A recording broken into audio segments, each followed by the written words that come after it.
Alright, well, so we got some really bad news and some okay news, I guess. The okay news is with Russia, as suspected, he came back to Moscow. How he lined things up here, I should be able to use just the Germans to stack West Russia on their own.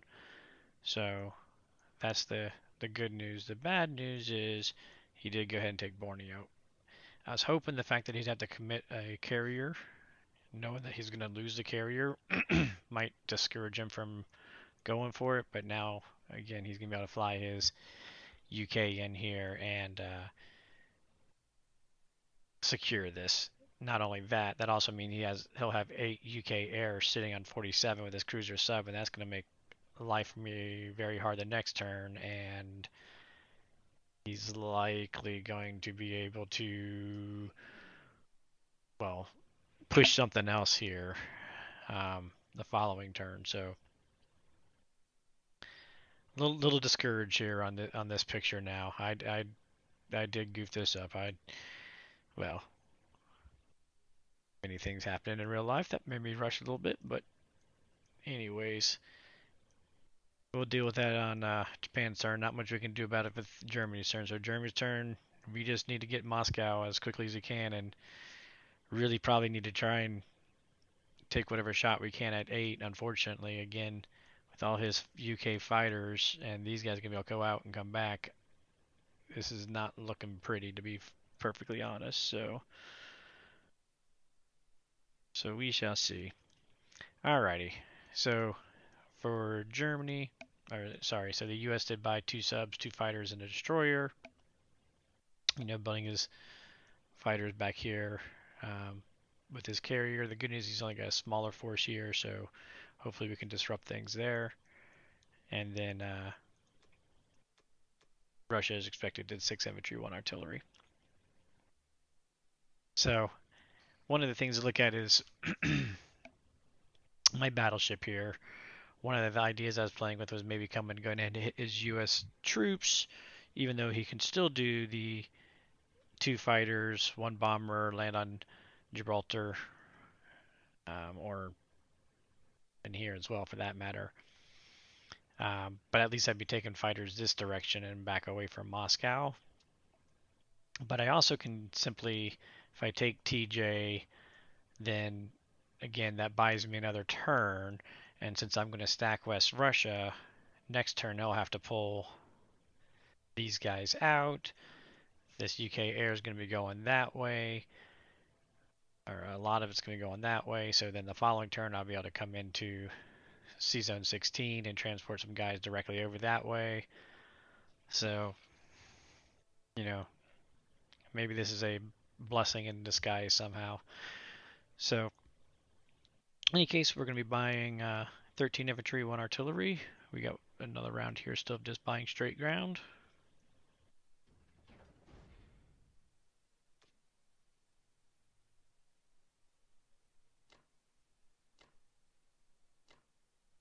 So we're going to take that guy.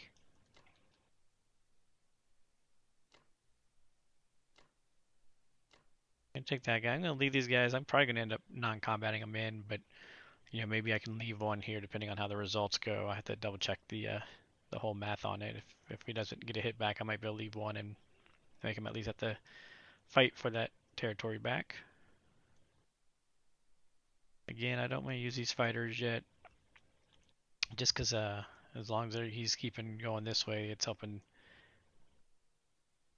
prevent from a fighter in there.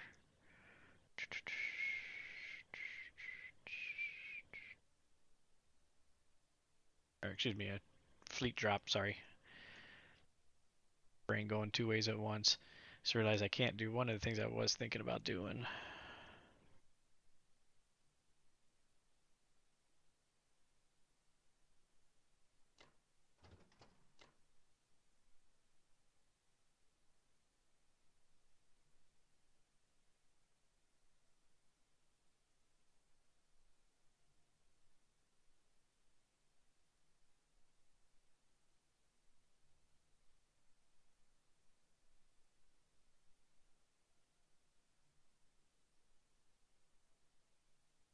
Do I want to use him? I think not, actually.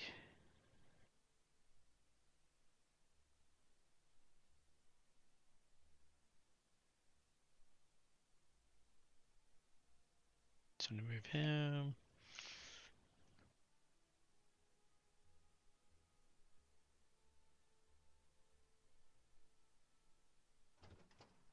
Let's keep one more guy in here.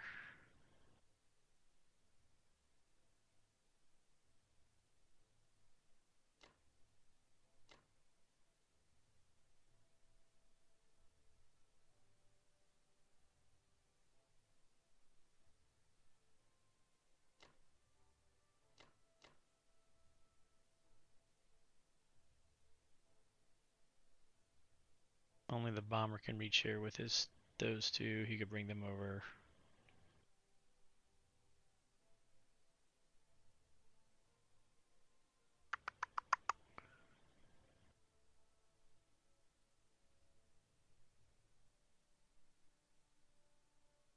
How do we want to do this?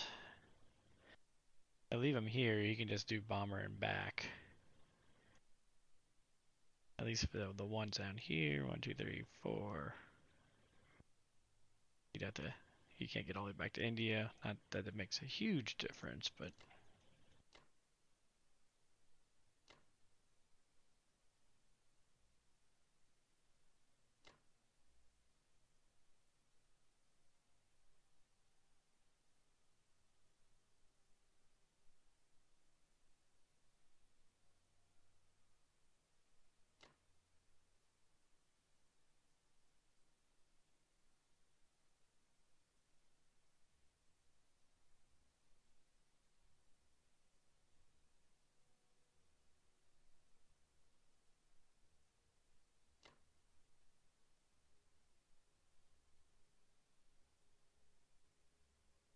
Eeny, meensy, mindsy, mo. I apologize. Figure out how I want to do this.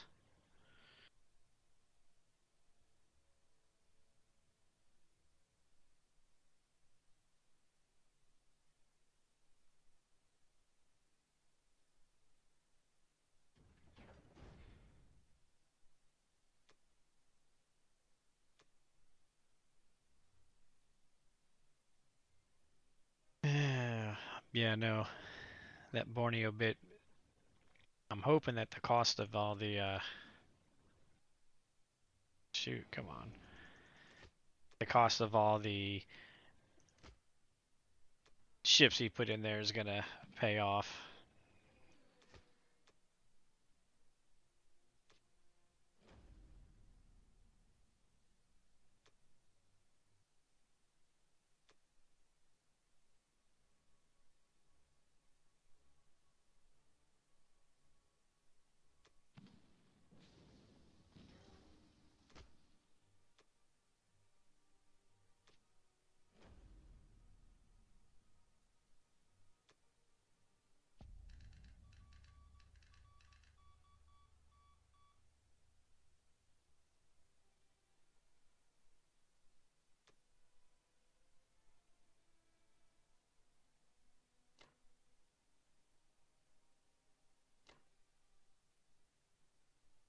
We're gonna leave one back.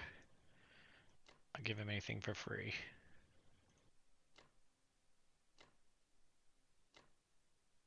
So these guys want to get over here as quickly as we can to help secure Caucasus as early as we can so we can get that production going as early as we can.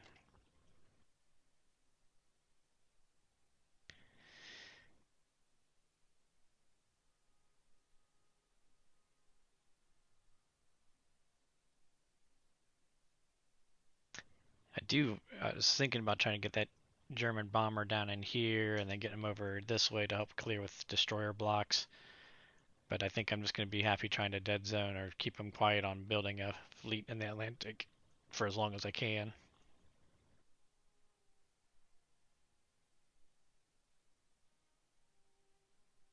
And again, at least this keeps the battleship alive just a little bit longer. Alright, well, there we go. Alright, here comes Japan 4. So, as expected, UK did drop their fighters in Borneo, securing Borneo for US. Not a surprise. Moved a sub in here to C-Zone 48 to try and create headaches. Not, I'm not super concerned with that. I think we'll be able to work around that. The other thing that he did do is he did buy his fleet, so he dropped his fleet. No transports up here, but he does have a transport down here, and I cannot reach him right now. So this transport next turn, we'll be able to grab units and trade either France or Northwest Europe, depending on what we got going on up there for Germany. So we'll worry about that on German turn, as well as what to do with the battleship and the tank here. And right now, the big question is what to do with our fleets here. So we got to start thinking damage control at this point. A, we lost Borneo. B, we're low on land units. We've got a few trickling up here. So we really don't want to lose too much more land units. I really want to take this guy back, but I also got to be mindful of the fact he's got 3 tanks and 2 fighters that could come back and hit whatever I leave there and then go hog wild back here. Might be risky because Germany is sitting on Moscow's doorstep at the same time, though, so we'll see on that aspect. But the big thing is the fleet here. So I'm seeing it as 2 options for the fleet. I considered, could I come to 49 and push his fleet back, but there's too much between the US ships and the fighters and the bomber, followed by the 7 fighters and a UK bomber sub cruise for a 1-2 shot that could take out the Japan fleet. So 49 is a no-go. Similarly, 46 is a no-go because, again, the U.S. fleet could go through here unless I used a carrier to block them, which I don't plan on using a carrier to block them. So 46 and 49 are no-goes, so we know those aren't options. Obviously, the first thing that comes to mind is just use the whole fleet to wipe his 47, and then use destroyer subs to block him from taking Philippines, because the last thing I want him to be able to do is use his 2 infantry and battleship and do the same thing on the Philippines that he just did on Borneo. Now, if we kill all of this, then all he has is the battleship and 2 infantry. So could 2 infantry and a artillery hold that? Possibly. So, that's a possibility, so that we don't have to use the blockers. I hate using blockers, but right now I think I'm going to send a sub destroyer to each of those anyways, and hopefully naturally have a blocker sitting there, because I'd rather just be able to take my units with my transports and have them hang out in C-Zone 47 if I do that. If I do that, well, actually, now that I think about it, I do need to block him at least in 49, because I don't want him coming through and being able to use his U.S. ships. As long as we block 49, we'll be safe in 47, even with the 8 UK air and 2 boats that could hit the Japan fleet. We'll still be safe, because all he could send air-wise for U.S. is the 2 fighters can go 1, 2, 3, 4, land on here. This one can go 1, 2, 3, 4, land there, and then the bomber.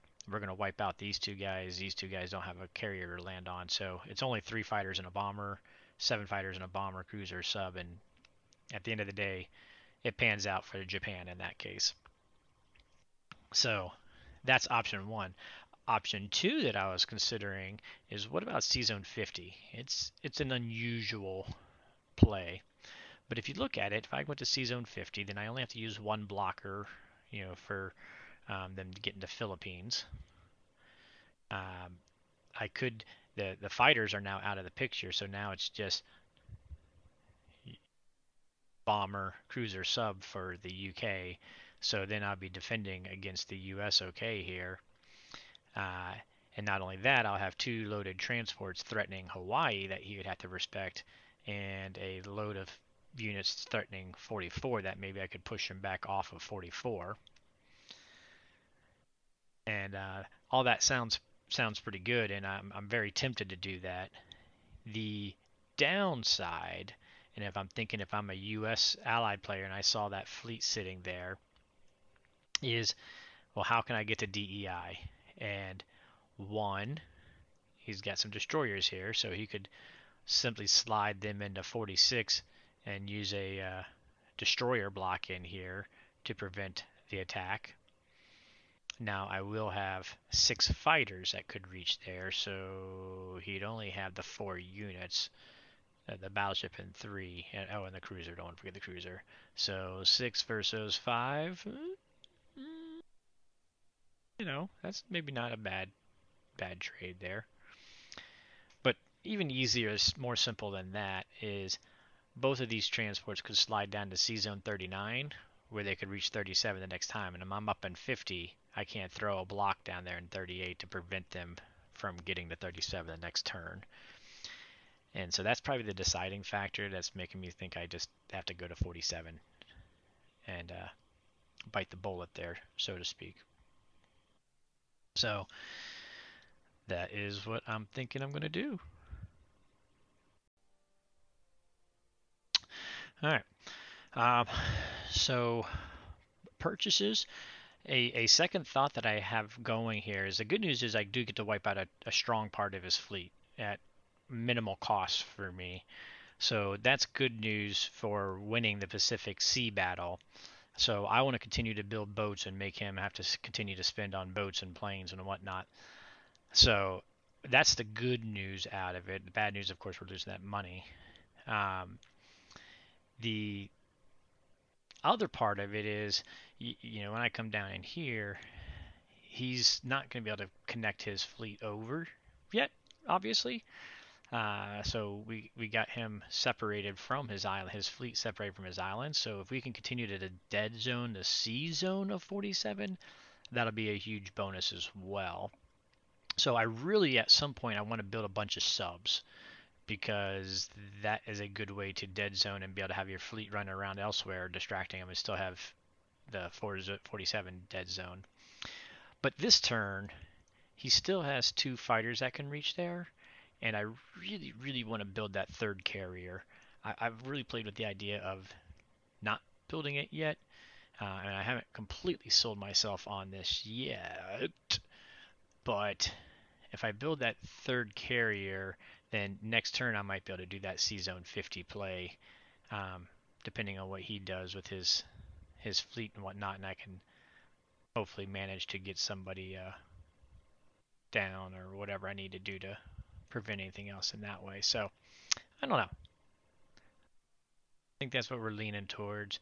So I'm leaning towards getting 3 destroyers and a carrier. I thought, carrier, 1 destroyer, 3 subs is, 1 more boat and the best, but that would just be a destroyer and carrier where he could still send 2 fighters, and that could be a costly carrier if he takes it. So, and all my ships are down here, so I don't like risking it. So I like the idea of the 4 surface fleets this time. It saves me 2. I've got 33 currently, so that would give me 35. If I take one of these, I'll give me 36. So there's 6 subs I can build next time. So I think I'm gonna lean on to that. The other option I had considered was I had 40 IPC altogether, so I could have done a couple destroyers and 4 subs, but I think I'm gonna wait on that right now. We're gonna go this route. We're just gonna go this. I'm indecisive. We're just going.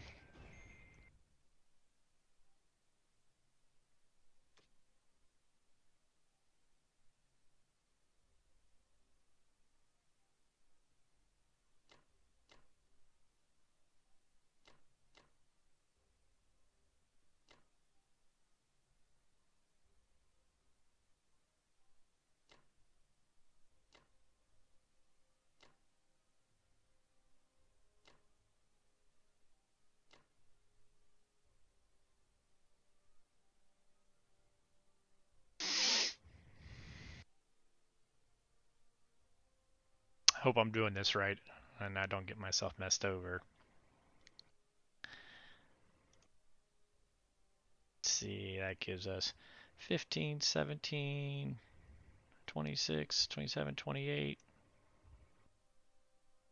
Did I do that right? That wasn't right. 10, 12, 21, 23, and 8 is 31. Average 5 hits, 1, 2, 3, 4, 5 votes, 5 units, so we're going to go with it. I'm leaving my 1 destroyer just in case this is a split and I decide to do the block. I can still slide a destroyer into there. And actually, I just remembered I don't want to use all the fighters from here. I'm going to use these 2 guys that come down here so that these guys can go 1, 2 and have a movement.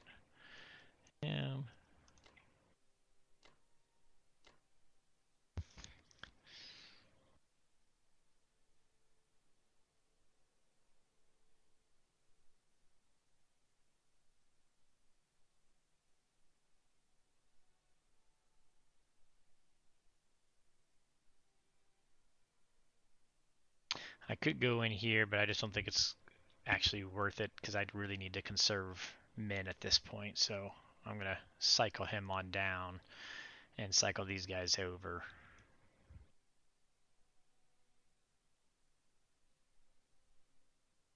Alright. Oh. I killed my one. Oh, I need one of my fighter. Wait a second. Hold up, hold up, hold up. I want one of those fighters going to 49 just to guarantee. Who's the fighter that's going to the wrong place? We want coming from 48. You go in there. There we go. This is big. I really like to take that and not have anything else happen there. Here we go.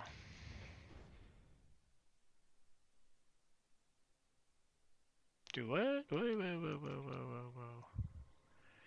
Alright, I'm going to pause the video and I am going to go double check that this is not going to get my transports sunk here. Okay. I went and did a hot seat game and checked it real quick, and it appears that leaving the transport should be okay, that as long as I move a non-combat out of there, which I fully intend to do, so hopefully we are A-okay after all.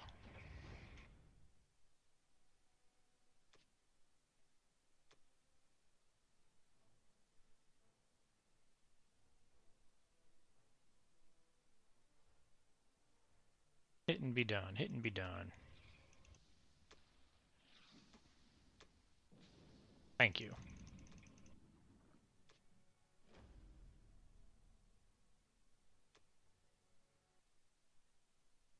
I hope they give him headaches and get lots of hits on him on retaliation.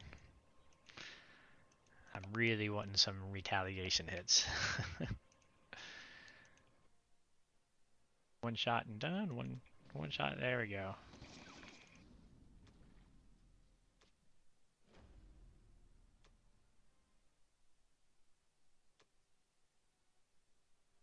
Five hits first shot.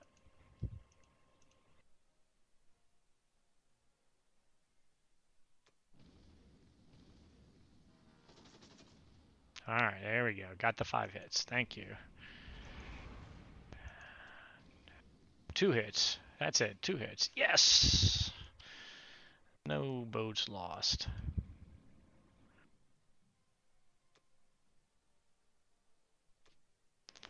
Alright, well that's good news at least. Now we need that land battle to go well.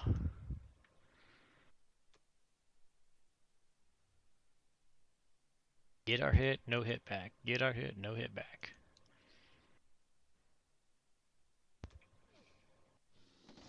There we go, got our hit, no hit back. Yes! Alright, finally we got our dice gods coming back for us. Guess that sacrifice was really worth it. Again, I need another no hit back to weaken any threat of the retaliation strikes. Alright, now we're feeling better about all this. That was a good round for Japan.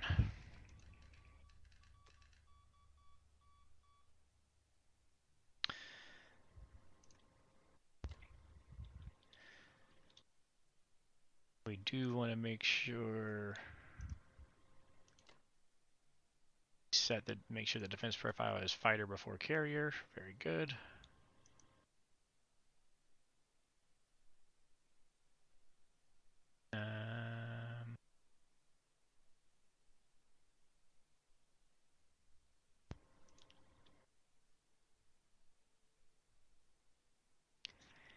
Does it matter? Well, I'm gonna double check that. 1, 2, 3, 4. 1, 2. You know, either way, 1, 2. He could do fighter 2.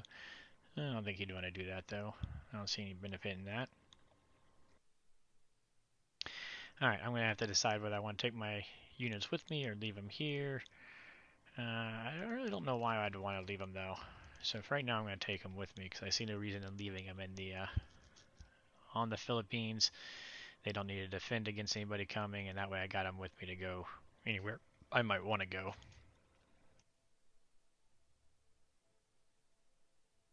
Do want to cycle these guys around.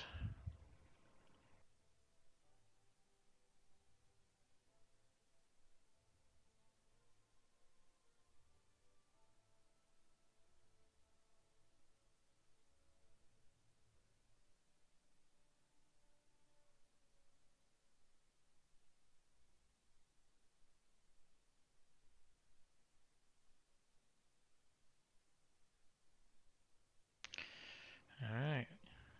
Hope this holds. Hope I did my math correct there. Looking good everywhere else. That's what we're going to do. Okay, so here we go. We're going to set up Germany's turn. I think it's time to go ahead and sacrifice the battleship for the greater good. It'll actually, as long as it can take out a bomber, maybe a fighter, that'd be fantastic. But what we're looking at here is if I bring all of this Germany, plus go ahead and grab these 2 infantry and bring them into Caucasus, I should be able to hold that, even with a UK blitz of the tanks, the fighters, 2 fighters and a bomber. I will have the capability of, if they do that with UK, Japan clearing Kazakh and sending 2 tanks and possibly 2 fighters if need be to help reinforce Caucasus. So taking Caucasus on G5 I think is just too strong to pass up. So we're going to take it. I played with the idea of keeping the battleship here, he's safe, and just taking 1 infantry and hitting his tank so that we can keep all this stuff.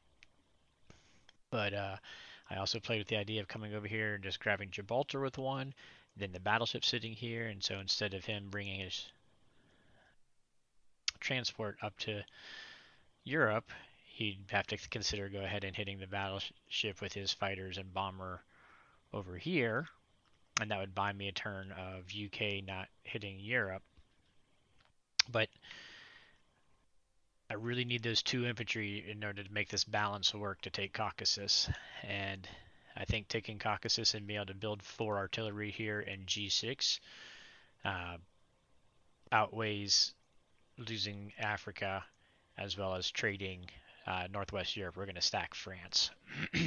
So that's what we're going to be looking at here. Oops. Where did I... Bit. So, yeah, sorry about that little glitch there. We'll see if I can post edit that later or remember to post edit later. So, any case, so yeah, we're going to move our stack to France, keeping them in Northwest Europe. We're no longer threatening anything over here, so we might as well go ahead and take it to France instead. And I just doing a calculator on my other screen real quick just to double check one last thing, make sure we're good. Yeah, we're good. All right, so yeah, I'm going to go ahead, as you can already see, I'm building 2 infantry and 7 tanks. We're going to go ahead and start the tank rush now. Yeah, it's kind of a split here. I'm playing aggressively here. Normally I would do infantry 5 so they could go 6, 7, 8, 9 and we can guarantee our G9. Instead, I'm going with these guys and we're going for a G8. And if G8 doesn't work, we're hoping just the tank rush we can push it into 9. And we're going to see, because of that Borneo bit, and he did go ahead and build himself a factory there. Left this empty, so I don't know if we have the possibility to do something to prevent him from jumping over there. I don't think we do. Um, but other than the fact that we're going to press, so he's going to need to be pulling these fighters out, so that maybe UK won't be as strong. We'll see. This is interesting down here, but we're on Germany turn. So, in any case, you know what? You only live once, so let's yellow it. We're going to go a turn early with buying the tanks and see if we can hit a G8 timing instead of a G9. So we're going for it.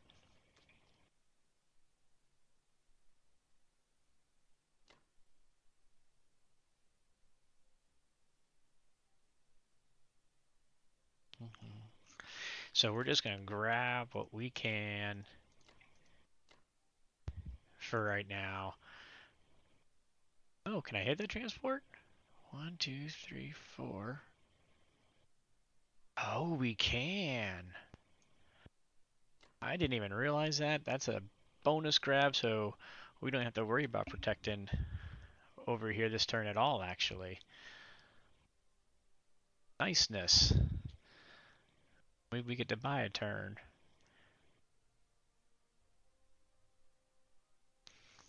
I was not even thinking on that. I'm glad I checked on that bomber. All right. Happiness. So let's see.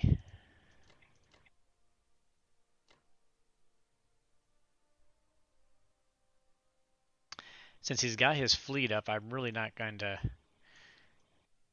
threaten him anymore. I'm not building a new fleet or anything, so he can't really do anything. I'm taking my bomber out of it, so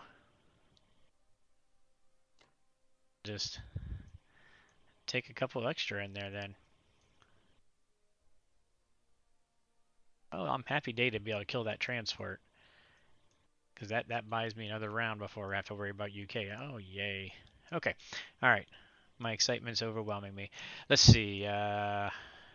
We'll be able to non-combat them in. We're going to move. We're going to move. Get them. All right.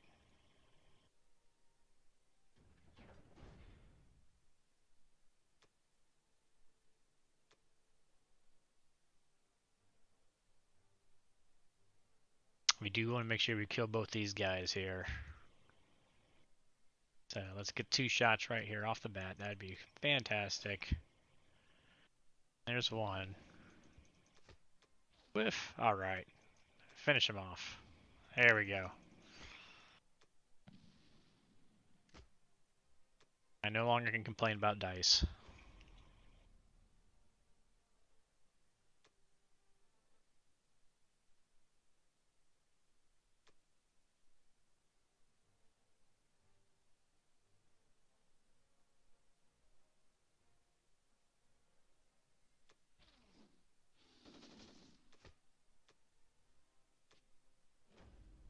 All right.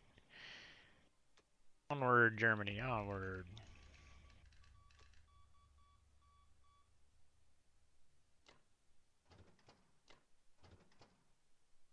We're doing it. We're going all in here.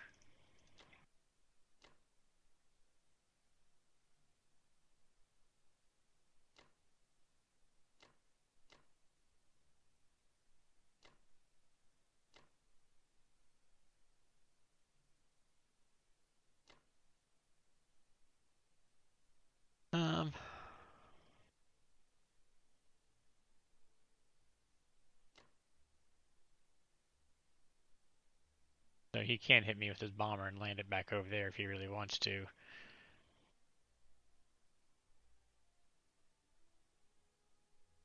Oh well, it was worth the transport, I believe. Maybe it wasn't. I don't know. So, actually I just thought about this. We could make the battleship be a problem for him and not put the battleship with the transport. Just let the transport sacrifice. But I think I like the idea of killing fighters from this side versus fighters from this side. So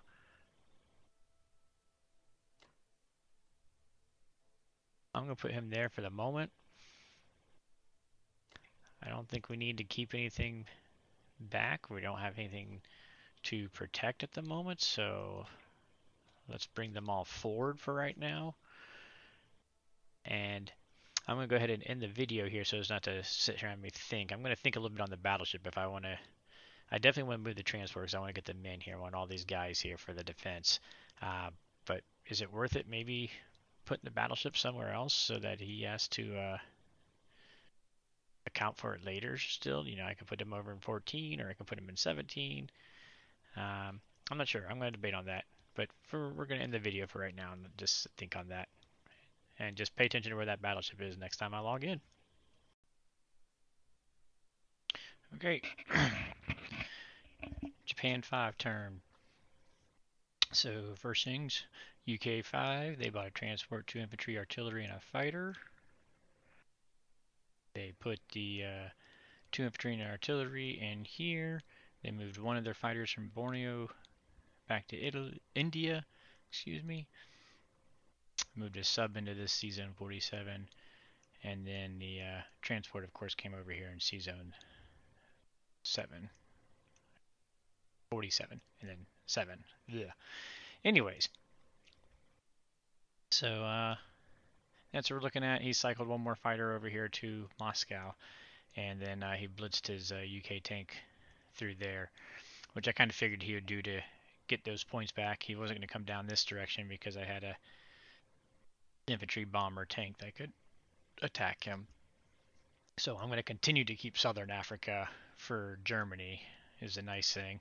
He did not bother with the battleship transport, which makes sense because I don't have anything in India to pick up. I would have to take away from my front lines to move anything. So, you know, that maybe just something I used to my advantage too. I don't mind keeping him alive just because he doesn't need to kill him. And potentially saving a chance to come back through the Suez in a while. We'll see. I don't know if that'll happen or not, but they've kind of done their utility. So at this point, we're going to be looking at what Japan can do to disrupt US plans here. So this is probably the biggest thing that I noticed and the important thing to note.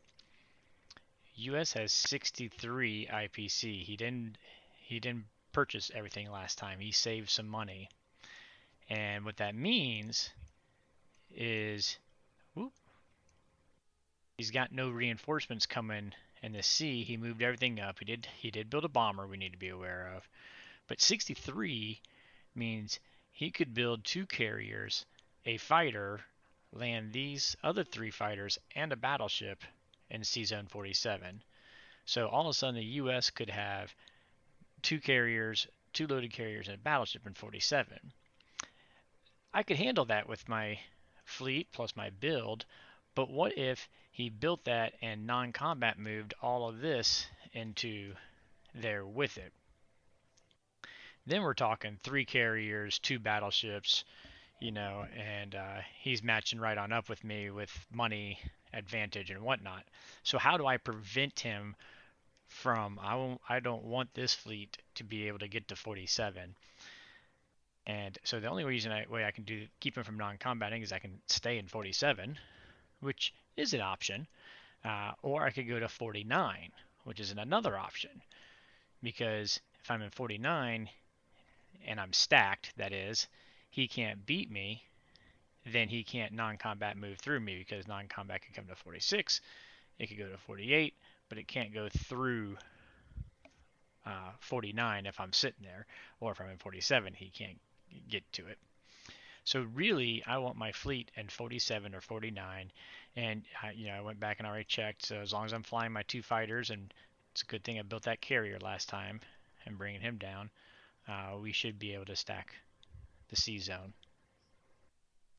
So the other thing too, if I come to 49, I will have enough that I could wipe this fleet, even if he was to move this sub back over, which actually I'll have destroyers there, so he couldn't even do that. I was counting if he did. So I will be able to wipe his fleet here, or if he built that fleet over here, I'd be able to wipe it here. Or if he built, well, he's only got 26 for UK, so he could do a cruiser and a carrier, I could still hit it with 6 fighters. So sitting on 49, anywhere he could put his fleets, I could kill one of them. Obviously, I can't kill them all, so he could put them up there to make me choose. But if I come here, these guys need to back off. And if I can just get them to back off one, then they can't meet to get to Borneo the next turn either. And that's the thing, I don't want them being able to get to Borneo. So he can't go to 45 because I'd still be able to kill him. 50, I'd be able to kill him. You know, he could come up here to 51 maybe and throw some destroyer blocks, but then I'll be able to come back in between them again. So getting to 49 creates a nice wedge right between this navy and the potential navy he could build. So that's what I want to do. I want to keep his navy away from Borneo as long as possible. And I'm going to build 6 subs, so we'll be also having them dead zone the Borneo sea zone as well. So there we go, 6 sub purchase.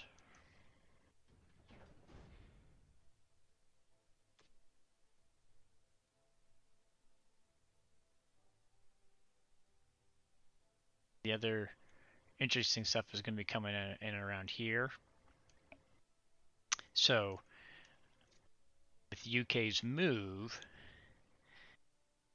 I believe, and we'll take this out in Germany, I can stack Caucasus and come down and stack Persia and dead zone India possibly. If I can dead zone India with my G6 turn and keep Caucasus stacked, well, then that means these fighters, they can't get back because they wouldn't be able to land on India. They wouldn't be able to go over this way. Even if he moves to Burma, which would be the most likely move, he wouldn't be able to move them in this turn. So UK6, they have to continue to sit here. UK7, they come up. UK8, they're in Moscow to defend G9. But remember, I'm targeting a G8 now. So this, if I can dead zone India, then I may have taken 6 fighters out of my G8 timing from Moscow. So that is definitely something we're going to play for. So one of the things I can do to help that is get these tanks. I'm thinking about getting these tanks non-combat moved over. I'm going to get Japan's going to be really thin here, so he's going to be able to eat through Japan pretty quickly when he wants to, either from the UK or from Russia. But hopefully that means I'll have taken this G8 and have had enough head start that Germany can steamroll right on through before the Allies can do anything more back here. Okay, so all that said, let's see, I want to make sure.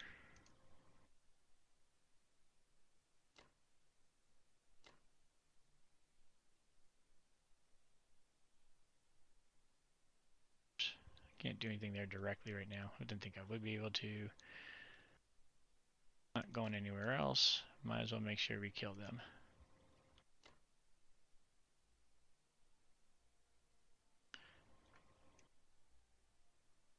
Destroy your sub.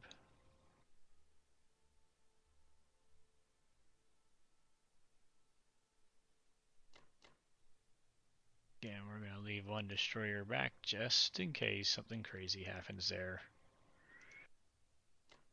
There. These guys can come on up.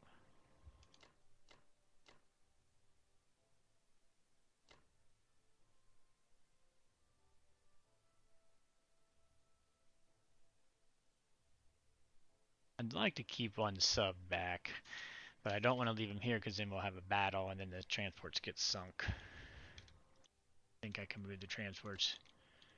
No, I can't go ahead and move them into the battle.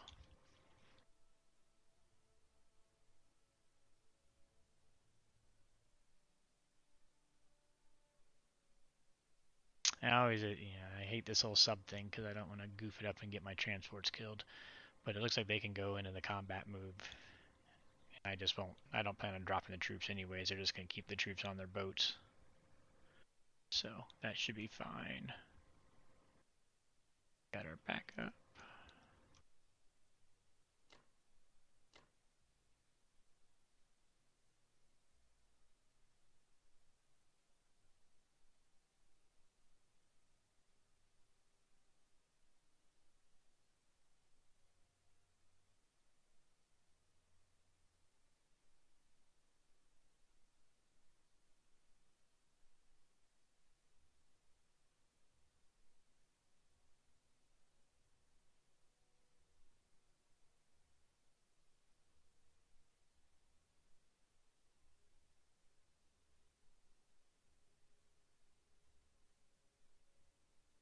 Got that.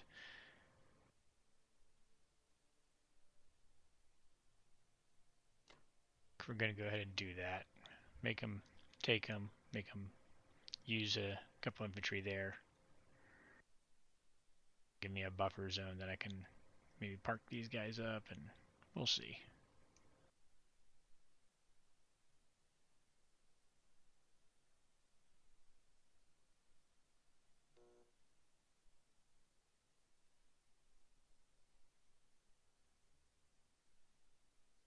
Sure, nothing gets goofed up here.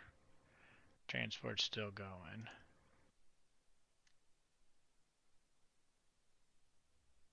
Disengage.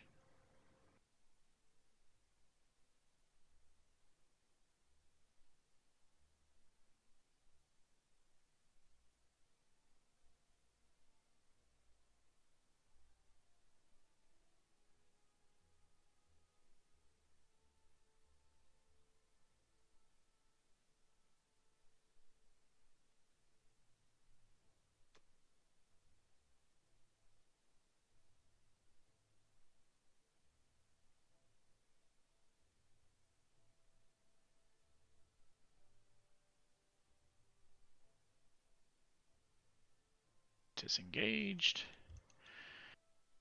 Should be good.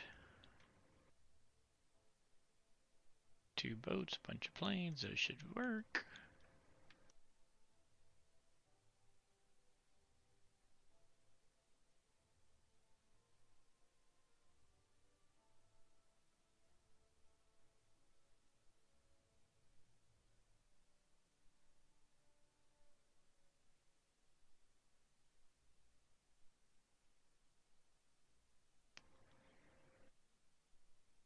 Alright. I think I looked at it long enough.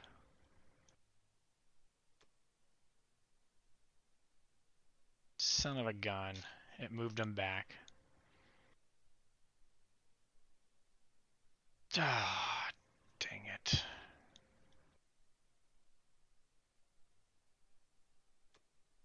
I hope it keeps me disengaged like it was supposed to.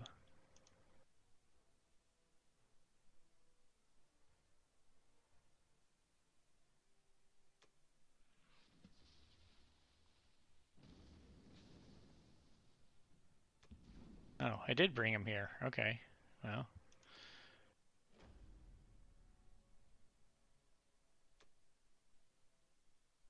Nope. Okay, they did go. I just hate that whole sub thing. Never know what's going to happen.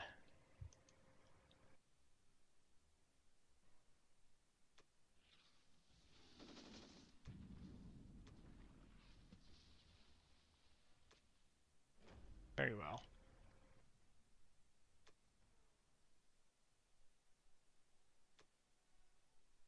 Alright, let's get the one hit and be done.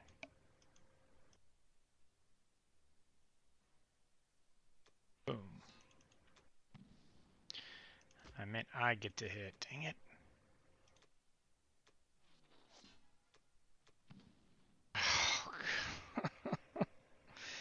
Oh, the infantry artilleries are killing me. Radola. That changes my plans up.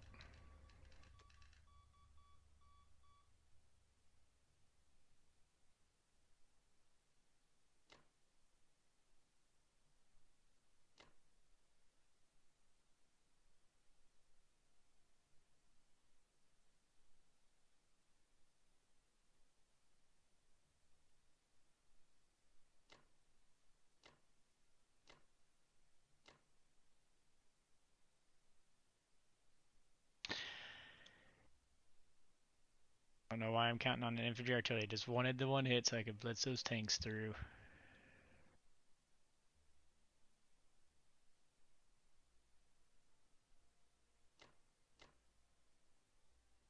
I suppose if I haven't learned my lesson by now, I haven't learned my lesson by now.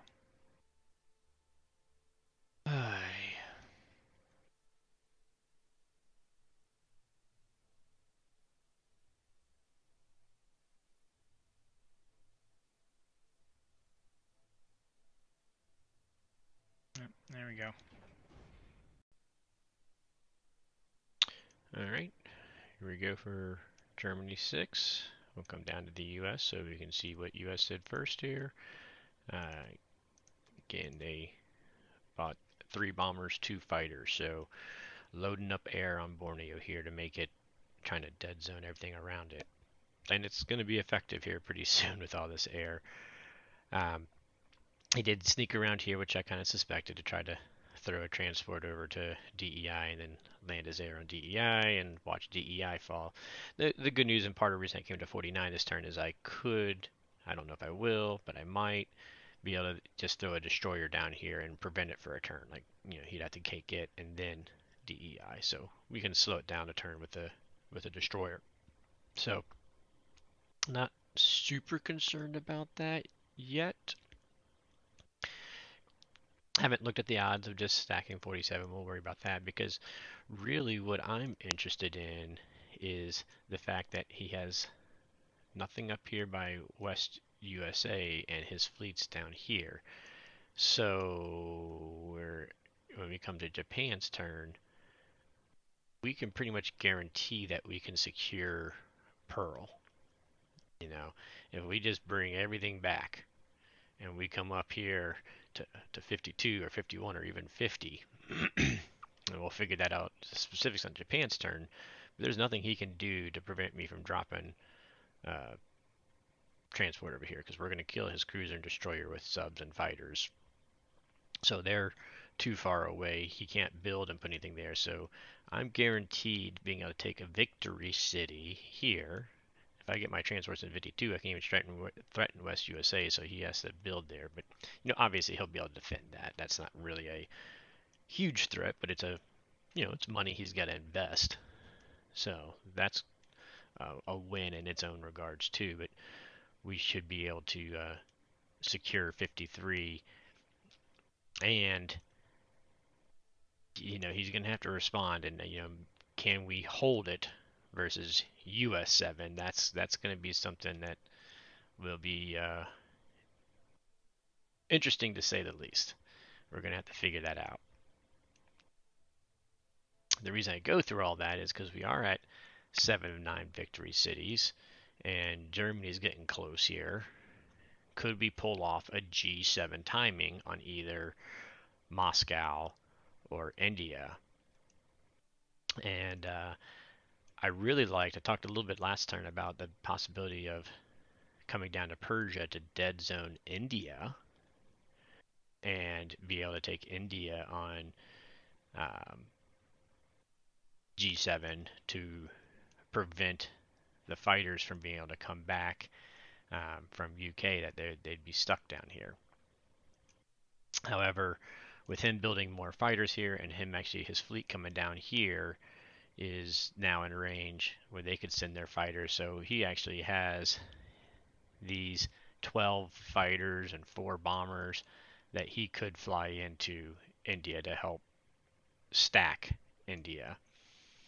Now, I could send everything from Germany this way, but I really don't want to lose my pressure on Moscow. So unfortunately, I don't think we'll be able to dead zone India, because I wasn't counting on the extra fighters from US, from the fleet, and or from here.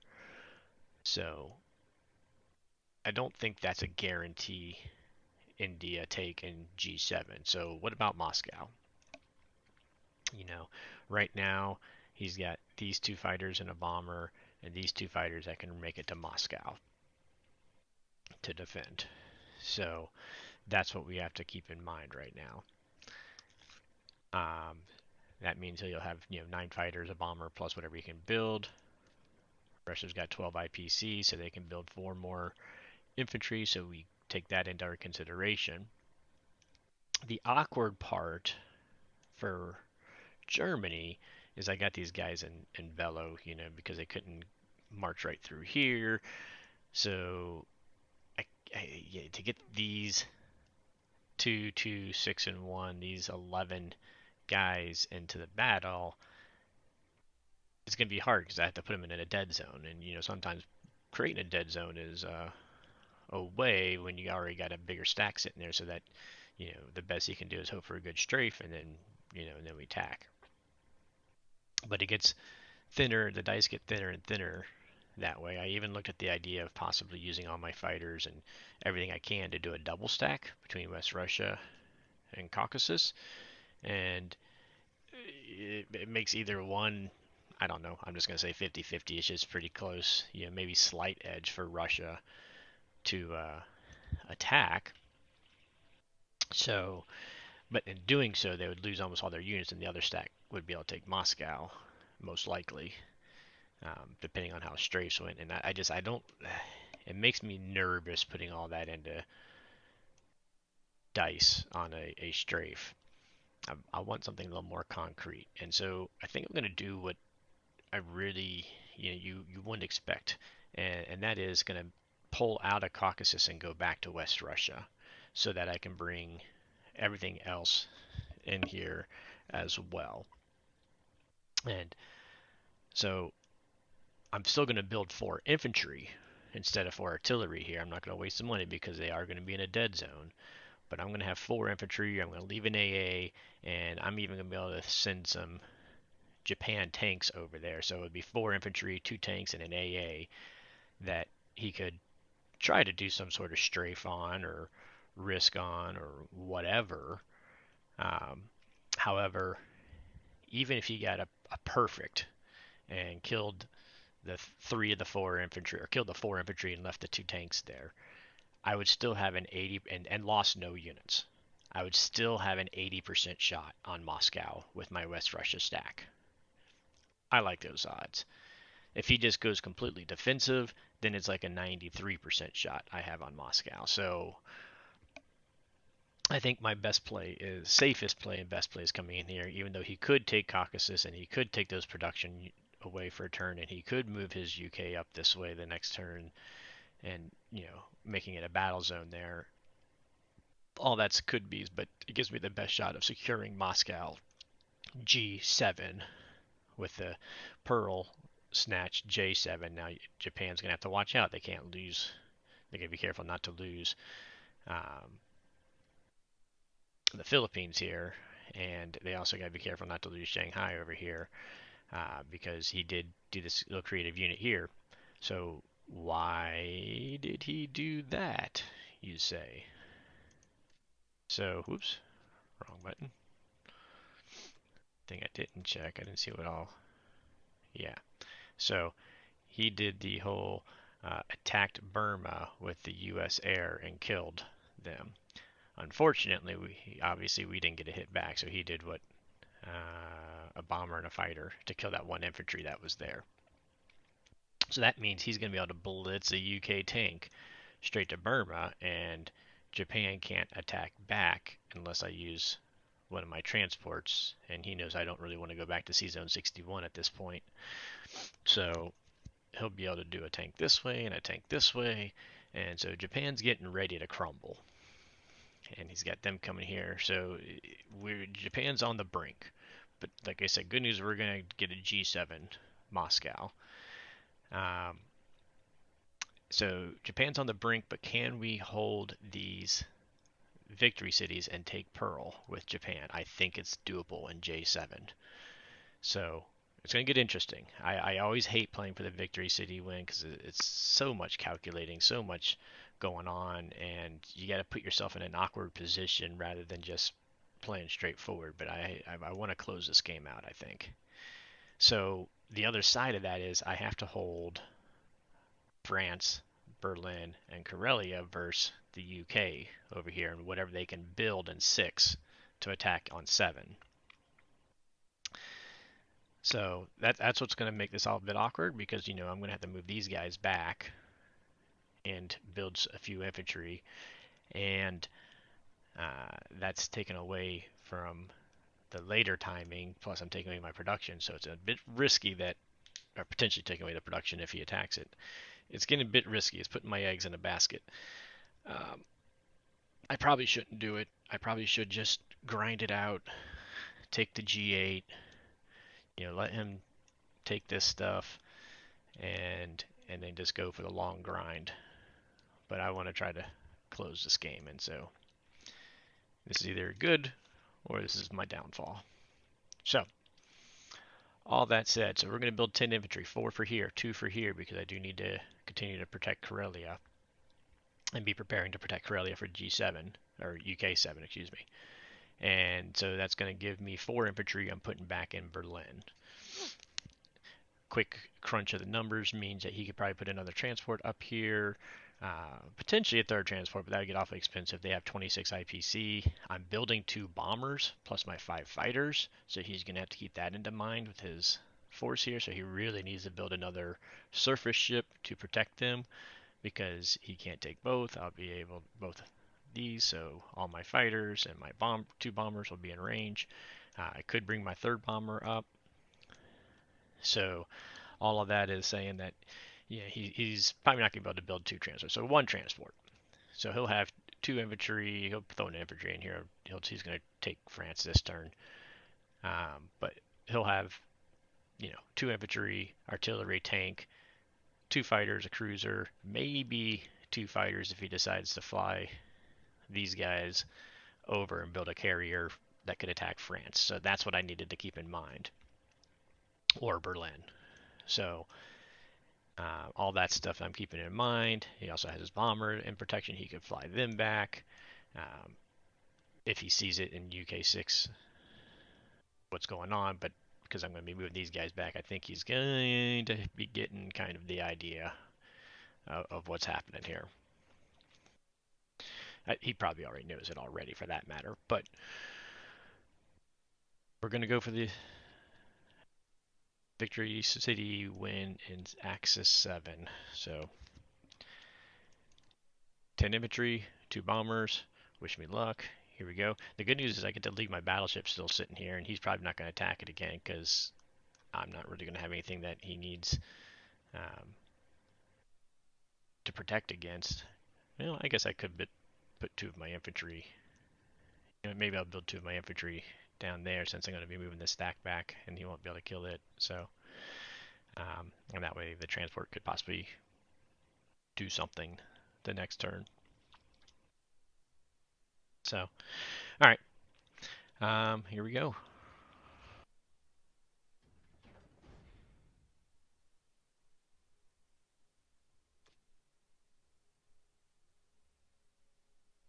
Take that guy. So, I did all my calculations with me losing this bomber just in case. I want to kill this guy so that I have my tanks that can blitz back. I don't even know if I will if he goes there. As long as I can get something here to block him from getting it on UK7, then I'm good with that. But of course he's going to have US6. He's going to have these bombers that could go in through there. Yeah, this is going to be the interesting part. This is going to be the tough part, is containing this aspect. So I do want to kill this so that hopefully, maybe, possibly persuade him not to blitz in through there, so that I don't have to do stuff down there. Probably not going to happen. Anyways. So we do want to go ahead and grab income as best as we want. I want the German infantry here just to prevent him from blitzing the tanks up and hitting from the backside. Having 1 infantry here, 1 infantry here, 1 infantry here. Yes, he could send an infantry and fighter to try to pick them off so that they can't attack next turn. But trading 1 defensive 2 for a 1 offensive 1 doesn't make sense. So they're pretty safe as 1 unit guys hanging around there. We're definitely going to have to get creative down here now that I think about it more.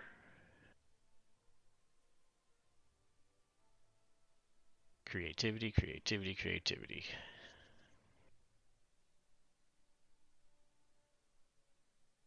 Because we got to stop. We got to make sure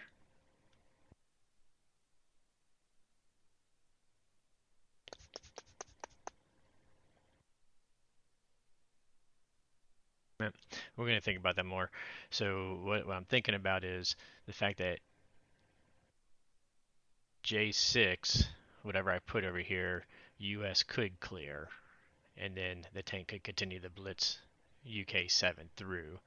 So I need something G7, even if I could just fly a bomber and land it here, then that'll be good enough. 1, 2, 3, 4, 5, 6. So one of our bombers here, if we don't need him for the attack, we may have to just fly him straight over to block the UK tank blitz, which is just crazy sounding, but we'll see. Or if this bomber lives, of course, that would be a even bigger bonus. So we're just going to count on this bomber living. Don't think we need anything else to attack. So here we go. 4. He's going to kill him and live.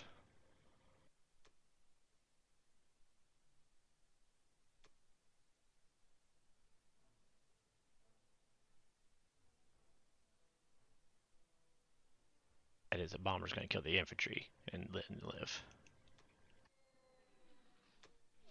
Oh. There we go. Now live. There we go. Man, that first roll was scary when the bomber misses. Oy. A little more nerve-wracking than I would have liked. So we do need to be mindful he has his bomber here that could attack. So we'll tuck him underneath here. As much as I'd like to put him out here and be able to threaten any destroyer blocks and all that sort of stuff, because this is open, he could hit any of these and then land back in there. So we're going to keep him alive here. Of course, we'll need to watch out for the fact that Russia could do 2 fighters over, so I'll probably leave a infantry with him no matter what happens for Japan's turn. Alright. So we do want to bring these guys back so that they can threaten him if he comes down. Gotta leave them chilling. Our one there. We're gonna bring all you guys in this way. Bring you guys tucked in.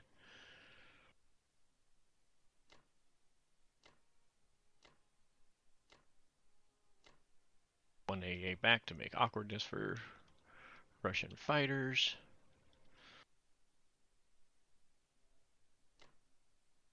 So, since I'm stacking West Russia, I can bring them up here to help defend Karelia so that I'll have no cheap shots there coming in.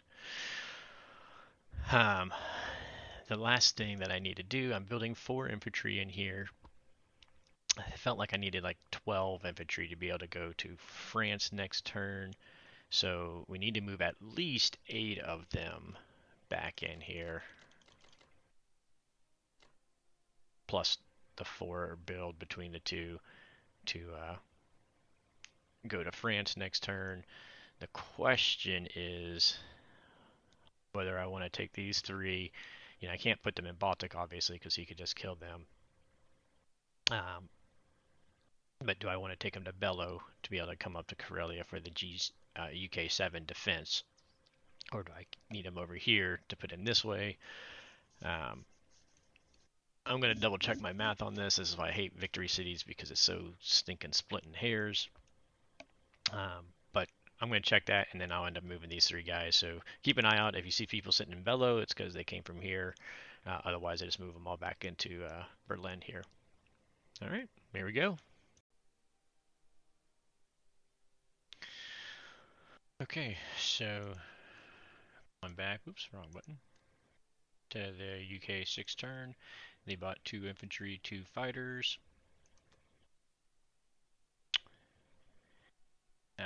He did blitz on through here, grab Thailand, grab Burma.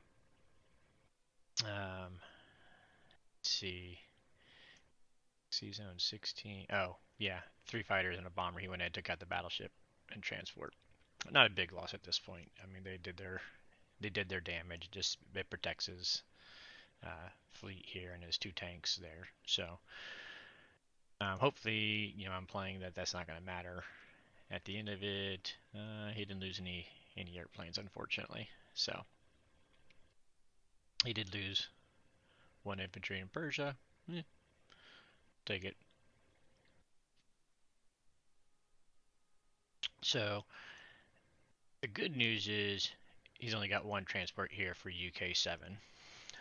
And remember, I'm at this point looking at the VC win on 7. We're going for our 9 victory cities. So one transport is all I have to defend France, Berlin, and Karelia against, which is nice.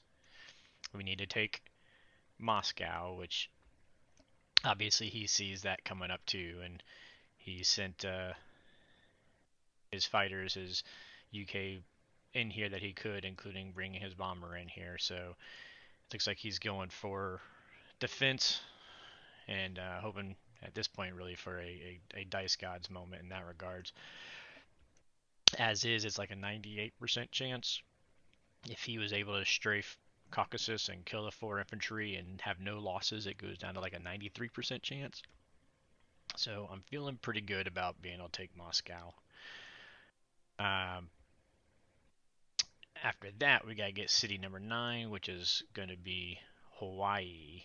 And we got to make sure, we got to remember, US has US6 and US7 to either get Hawaii back or take the Philippines or Shanghai. So we got to keep the US out of these. Now, he did not bring the UK tank into here, so I don't have to worry about defending versus it, which is nice for the play that I want to do. But this is not quite as simple as it looks. So, because I got no ground units and I really need to keep all my fleet together, I'm either going to have ground units in Hawaii, which I gotta have in order to get the victory city, or I have ground units in Philippines, which means I'm not going to have ground units in Philippines. And quite frankly, even if I did, he's got all these bombers that go 1, 2, 3, 4, 5, 6, plus his load of transports I can reach there, and 5 bombers really. So it's kind of pointless to even defend Philippines. So I've got to prevent him from being able to attack Philippines at all on US7 or Shanghai. I mean, Philippines is the one that's more in a threat, with his transports down here. So what does that mean? So he does have, let's see, 51 IPC with the US that he can build this turn. And that's either going to be on the US to counterattack, or that's going to be down in Borneo. So one thing, if he was able to build a transport in Borneo and fleet and be covered, then he could simply attack Philippines. There's no blocking it, no way to block it or anything. The good news is none of these boats can make it to Borneo. They can only make it to 37 or 46. So really, I need a dead zone versus a 44 IPC by 7 for the transport, which, 3 units, 44, what, 3 carriers maybe. Be rough because there'd be no destroyers, and I'm going to have a bunch of subs, so I'm not really too worried about that. So we should be able to dead zone that pretty easy, but we do need to keep that dead zone. So then the next comes up to, okay, what can he do with this transport? So sure, I can put a destroyer blocker here, but he can kill it and non-combat move to 37, which means he could go 36 to 48, he could go 47 to 48. So I've got to be able to block 36 and 47 next turn. So I need to be able to kill whatever he has here and leave a destroyer there and put a destroyer or any surface ship for that matter. At this point, if it's going for the win, I could throw a carrier over there if I need to. Whatever, but I need to be able to have boats within range of these 2 sea zones. And this is the big one because I almost missed 36 if he non-combat. I was thinking a destroyer, they come here. But if he non-combated to 37, I got to be careful because then he could go 36 to 48. So I need to stay in range of either being able to dead zone 37 or be able to block 36 and 48. Or 36 and 47, excuse me. The other option is he could come, around here to 46, in which case I need to be able to block 49 and 47. with a destroyer and a ship. At the same time, what about preventing him from retaking Hawaii? He'll either have to build a transport in West USA, which again would leave him 44, which best defensive build would be 2 carriers and 2 destroyers and fly 4 fighters back. Actually, I don't even think he can fly 4 fighters back now that I look at it, because these guys can't. 1, 2, 3, 4. These guys can't reach. You could only fly 2 fighters back. So, what would that be? So 44, a carrier, battleship, destroyer, something along those lines. I guess it would be carrier, battleship, destroyer, loaded carrier, battleship, destroyer. So I need to be able to dead zone that area. Which I'm trying to. So I'm going to have my 6 fighters. Doing some math in my head real quick. So yeah, that should not be a problem. The other possibility is, can he get these 2 destroyers back in range? Well, he could come. He's not going to be able to fleet up against me, but he could go over to 41 and be able to backdoor. So I'd have to be able to have a destroyer reach here to block him from coming back.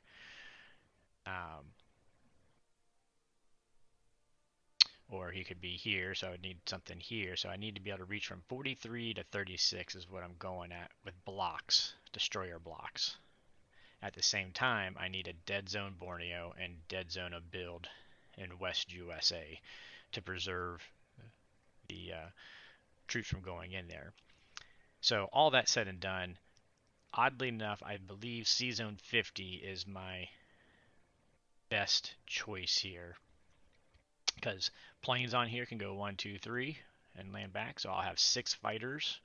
I'm going to be able to move a couple subs to within range, whatever subs I need to be within range of West USA. And also from C-Zone 50, I could send blocker units to 43 and 44. I could send blocker units to 48 and 36. He can't block me, so I can be dead zoning Borneo with the whole fleet. So that's what I'm looking at here.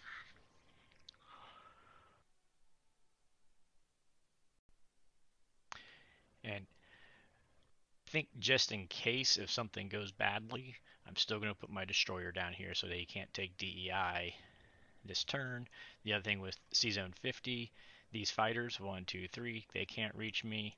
He can only get 2 fighters to reach me, plus his 5 bombers. So that's 7, but I'm going to have my 2 battleships, my 6 fighters, my destroyer, 3 destroyers, 3 carriers. I just need to make sure that at least 2 boats, 2 surface ships live in order to be able to do the blocks that I need to do. And I believe that should still, looking at it, should still have a strong chance of that. So again, the other just in case of emergency, even though this is looking really good, right? I always got a plan for what if. So if he has to somehow he brings these guys back and he sees a way that he can bring him over, come over to 43, a destroyer block, and oh, that was the other one I was looking at. I'm going to kill this destroyer with a sub, but he could put a destroyer on 44 and move his whole fleet to 43, which I can't block then. So I'm still going to have my 6 planes. He'll lose this destroyer. He'll have to lose this destroyer for the block. So he'll have a battleship, cruiser, carrier, and 2 fighters that could be over in that C zone, plus 2 subs as well, actually, because I'm going to have enough subs in 52 to be able to sneak through that he can't block, plus my 6 planes to make sure that we dead zone 43 as well. That's the other one I got to watch out for. So all that said, I feel pretty confident that we can create what we need to, but I'm still going to prepare for just in case, and that is if he pulls off into something, then most likely scenario, all the planes and boats all get wiped out. I need to keep this dead zoned, and with all his planes and everything going around, the best way is 6 subs right here can still be targeting there. So worst case scenario, everything gets wiped out. I'm still gonna have a lead of subs coming in and be able to continue to dead zone various areas. So, so there's the plan.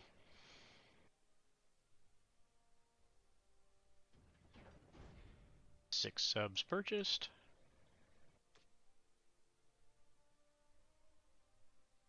Got to make sure we don't goof this thing up again. We want to disengage this right off the bat. No fighting the sub.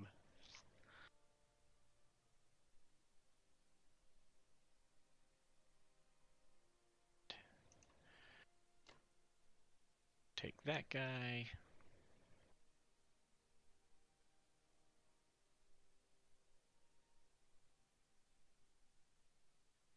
I believe that's it. I don't think we're going to... I did think about, I could, because he moved his cruiser, I could actually take Hawaii this turn and leave the ability to possibly dump a bunch of fighters on there myself.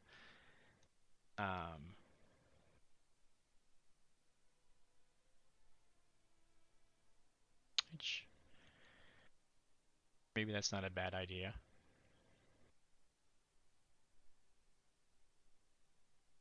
Trying to think if there's any reason. I'm going to pause for a second, see if there's any reason to not do that. You know what? I don't see any reason why not to do that, other than I'm going to be sacrificing my transport, but it gives me options next turn to be able to just land fighters there and do whatever I need to do with my fleet elsewise. So yeah, I think we're going to go ahead and do that as well. Anything else? Attack wise.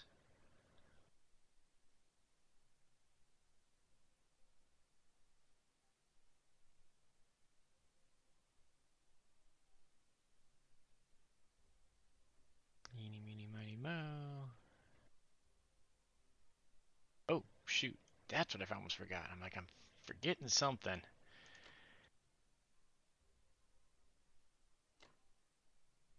Go. Almost could take those 6 and attack it down here, but not quite.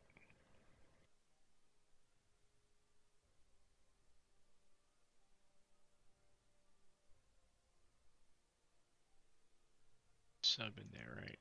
We did put the sub. Okay. All right.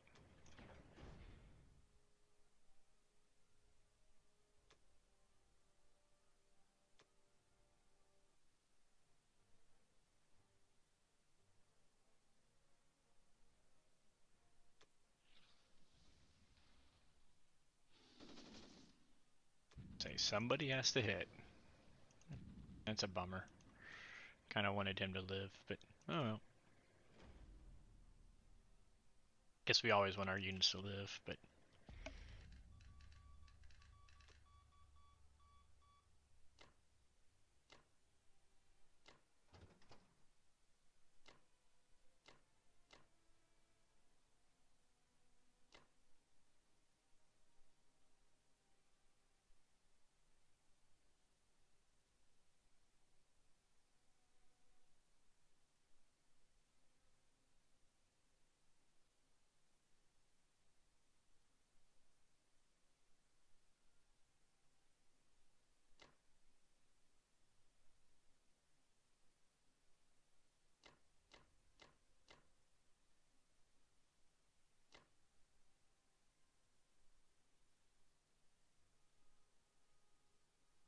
four subs, 4 destroyers, everything else there. The 1 sub here. Only reason I'm doing this. Oh, well, my destroyers. That's what I forgot. Putting the 1 sub here so that if he kills him and just sends a transport by itself, I could still send the sub over there to kill the transport. So I have to actually go with it, plus it with a 6 air threat. So, that sort of stuff.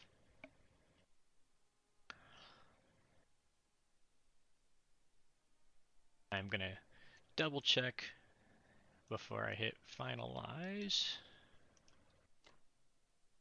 So putting the 2 tanks here. One, we plan on using all those. And again, just in case this game goes longer, we'll build 4 infantry, but that way his artillery, 3 tanks, fighter, isn't likely to kill. Now again, he could take it with Russia. We'll see. But even if he does, then that just kind of guarantees the victory city.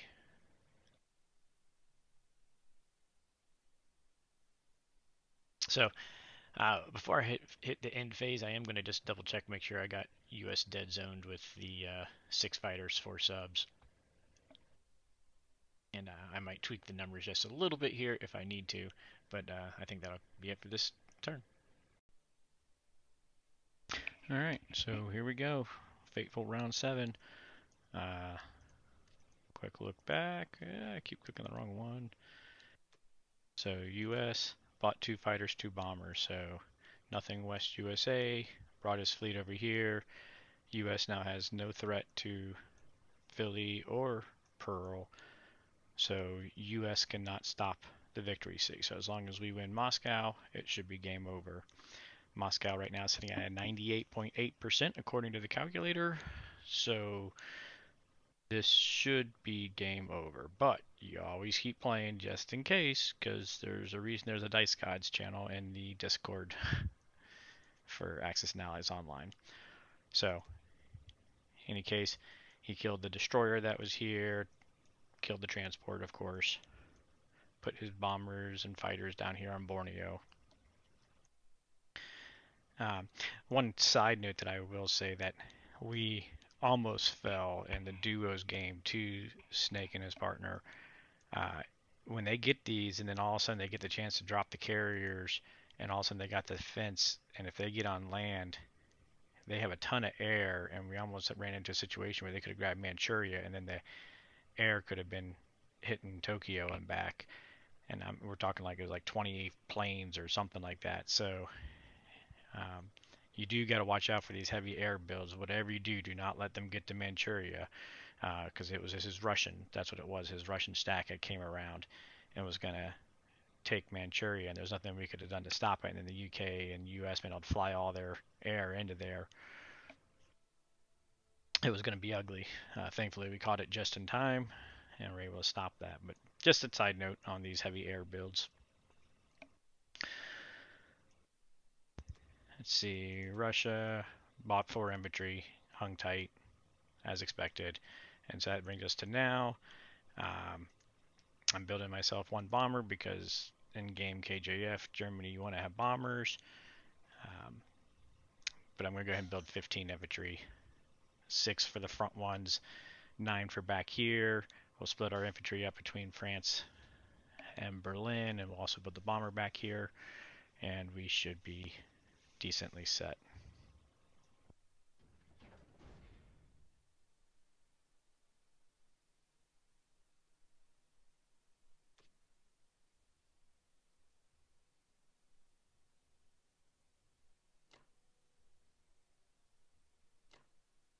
Oh, now we're gonna get the large stack lag. Oy. I mean, this is game over, so we're, as long as we win, so we're not going to give the Dice Gods any chances.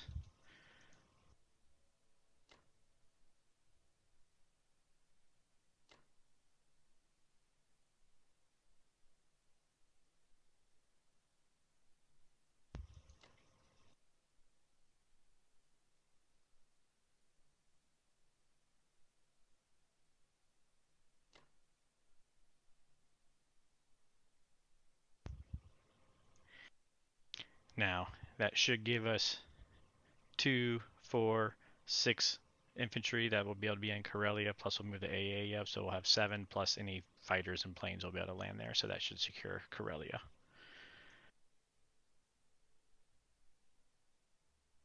To go up there. Good to sit tight. And I believe this is it. Oh, whoa, whoa. Hello. That's why you gotta double check everything, double look at everything. the interesting thing, the last move that he hung back in C Zone 7, again, in the last game that we played, I demonstrated that I was willing to take 50-50 odds on the fleet. So had he moved in and taken one of these, he knows I would have potentially gone the 2 bombers, 5 fighters, and he just didn't want to have to spend the money on that right now. He wanted to get fighters, as many fighters in to Moscow as possible. So that's why he didn't trade this last time, in case anybody was wondering. Um, the interesting thing of it, the other side part of it is, I wouldn't have the odds that I have here. If I had to take the 7 planes out, it went down to like 60% odds. So I would have really kind of chosen between attacking the fleet or attacking here. So he probably could have gone ahead and done it, and I would have left it alone and just stack battled. But all right, here we go.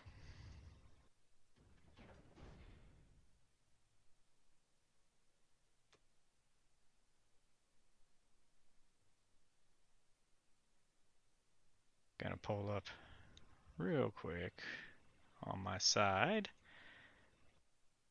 my handy dandy calculator, just so I can make sure if I'm losing too many units on a given turn, I can pull it up. But again, 98.6%, 98.8, whatever it was, we should be pretty good. Of course, that helps. So like 7 hits there. Yeah, I went too fast, I couldn't tell. 26 hits, I'm pretty sure that's above what we expected.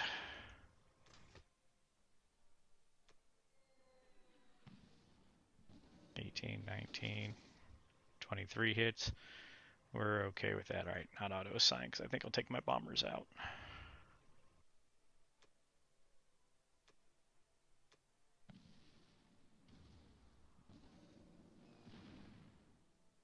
$19 hits, I think that sounds good. We already had plus on him.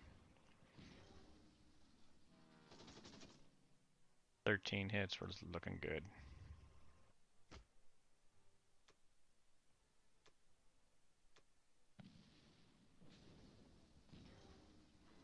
Those tanks and fighters did well, I think. It's kind of hard to see them all in there, but it seemed like they did pretty well.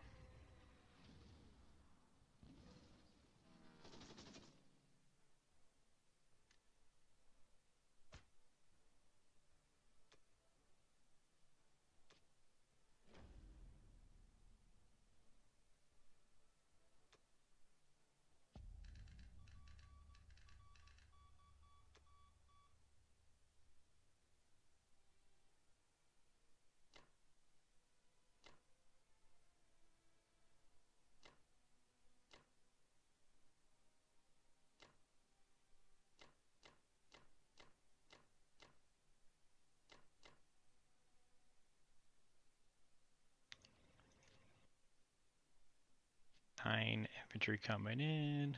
22.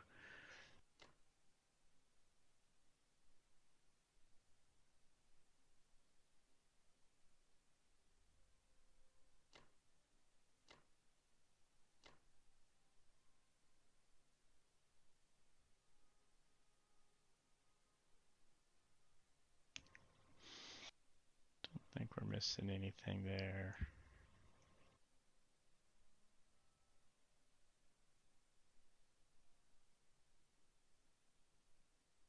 So 10 units coming in, that would be 13, 11. Got a little extra here. Guess I could fly the bombers back or something back, but I think we're safe.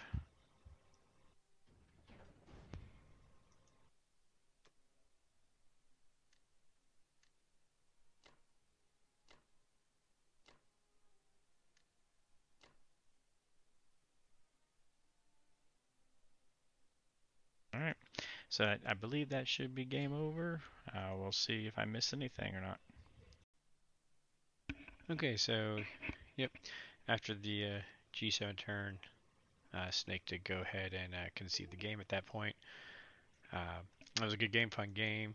I always enjoy doing the KGS. Glad to see I could defend, although it was a little bit awkward, a little bit different down here in the Pacific, but nonetheless, I think the turning point, G3, when I did the the double AA gun, which made him get out of West Russia, allowing a G4 West Russia, G5 Caucasus, in addition to being able to kill his one transport, ultimately leading to the G7 Moscow.